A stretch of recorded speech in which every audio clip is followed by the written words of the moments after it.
Hello everyone, this is Jared Parton, head of the JP Home Group. I had a ton of feedback from a previous video that we did on the importance of the pre-approval process with my mortgage partner here, Matt Weaver.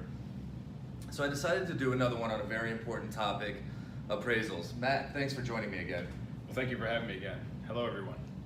Now Matt, can you talk to us a little bit about the appraisal process and how it impacts home buyers looking to close on a home with mortgage finance? I think a lot of buyers do not understand how this process works, and I even think a lot of realtors don't understand how this process works.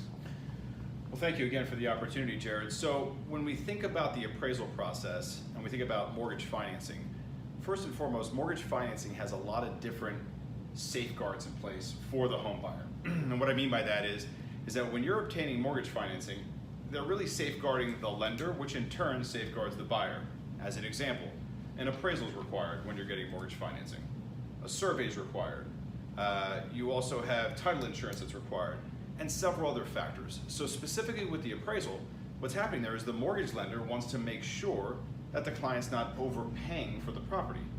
So the lender says, let's send out this third-party licensed source to in turn evaluate the property, give us the report back to make sure that the buyer's not overpaying and they're not over-lending in the event of a default. Okay, makes sense. So what does the process actually look like? When is it paid? At what point in the buying process does it take place? Who is there, etc.? Great question. So what happens is that we order the appraisal, and most lenders order the appraisal at the signing of the application. So that's at the beginning of the process. Now that's really one of the only out-of-pocket expenses a home buyer has, with the exception of their inspection report, which would be handled through you as the agent. So if we think about it from a home buyer perspective, inspection with the real estate agent, appraisal with the mortgage lender. Now, most all mortgage lenders have to order the appraisal through a third-party management company. That third-party management company in turn sources a random appraiser within their panel, and that appraiser goes ahead and makes contact with typically the listing agent to schedule access. They access the property, they survey the property, they survey the marketplace, and they come back with the report. On average, about 10 days from order date. Our average is 7.5 days, but on average about 10 days from the order date when the buyer and the agent can expect the report. Okay, fantastic. And what is the appraiser actually factoring in when they make their determination on the value of the property? The unique thing about Florida as a whole, primarily South Florida I should say, is appraisals are not that difficult to end up coming at value, right? And when we think about it, what an appraiser is really looking for ideally is 3 comparable sales most comparable to the subject property, ideally in the same neighborhood.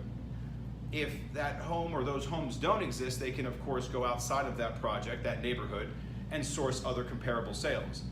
They also want to seek pending sales and also homes that are up for sale that aren't under contract. Now they're not weighing in those homes that are pending or up for sale for value purposes, but they're doing it to show market sustainability. So in other words, to make sure that the market is actually still reasonable at those sale numbers. So ideally 3 comparable sales would be ideal.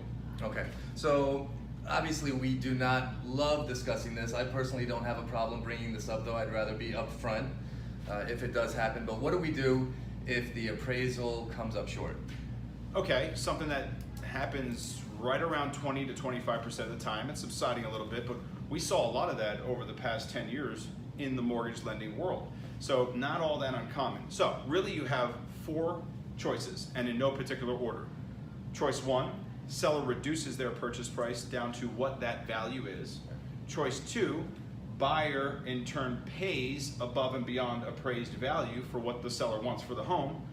Choice 3, and this is where you really want to work with your agent to renegotiate the sale price or meet somewhere in the middle. So when we think about in the middle, the seller could be reducing a little bit, the buyer could be coming up a little bit, or maybe the agent can have the seller reduce all the way down to that appraised number. So that's choice 3. Choice 4, another option, which you have to work very closely with your agent and mortgage lender, is to rebut the appraisal process. And what that means is you review the appraisal in detail with your agent.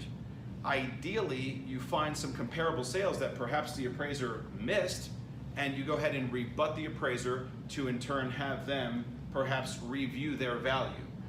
Statistical chances of appraisals being won in the rebuttal process, only about 15%, Jared, but it's worth a try. Absolutely, and I've been in this situation before, and I can tell you that based on those 4 options, we have been able to successfully find a solution the majority of the time. So, if my buyer still loves the home, and through negotiation we can't come up with a solution, is there anything from a mortgage standpoint that can be done? Now, repeat that one more time. Okay, so if a buyer still loves the home and we are unable to come up with a solution between the buyer and the seller and renegotiating, and it seems like we're at a dead end, is there anything that can be done from a mortgage standpoint in order to continue the deal? Great question. The reason I had you repeat that, it was actually intentional. And the reason for that is that when we think about it, if someone's putting down a larger down payment, greater than 3%, greater than 5%, so typically around 10, 15, 20%, and that's the lender's loan to value. So as an example, if a buyer's putting down 20%, the lender's lending 80% of the value of the home. But what happens if the appraisal comes in 5% less than what the sale price is? The lender can in fact review that loan and actually lend up to 85%, right? Covering the difference between the appraised value and what the sale price is, keeping their cash to close the same. The terms of the loan might change a little bit. In that instance, there might be mortgage insurance that would be now included, okay? But basically the buyer wants to go over any and all options. Look, it's not that uncommon to be paying above appraised value in specific areas. We see it all the time. Right, and that's something that you've had to do for me on certain deals, and I appreciate that because you've always found a way to help keep it going when we're in a little bit of a jam and it seems like we're at a dead end. Yep. Now, we typically only think of how the appraisal will impact the buyer, but what about the pricing strategy, when it comes to someone looking to sell their home? What do we do? Really important. If a seller wants to open their home up to the entire database of buyers out there, which there are plenty, in an ideal world, what you want to do is you want to price it at appraised value. That's going to get you the most traffic. Now look, in some cases you're going to be able to perhaps obtain more buyers that are willing to pay a little bit higher. But pricing at value, I think we can all agree, is going to be a seller's highest and best use. Having an overpriced listing in a lot of different ways ends up staying on the market longer, ends up losing those typical best buyers, which are typically in the first 30 or 60 days. And if you lose those buyers, you become a little stale, and then you end up having to reduce and somehow perhaps not getting the price that you could have gotten at the original beginning. So I think pricing at appraised value is very important. Right, and I agree. And Matt, once again, I just really want to thank you for taking your time to help me educate my buyers and my sellers. Of course, your team is open 7 days a week from 8 a.m. to 9 p.m. If anyone has any more questions for Matt Weaver, you can reach him at 561-212-6503, of course, 7 days a week. And if any of you have a question for me personally, please feel free to contact me at 561-703-1161. Thanks again, Matt. Thank you so much for the opportunity. Wonderful.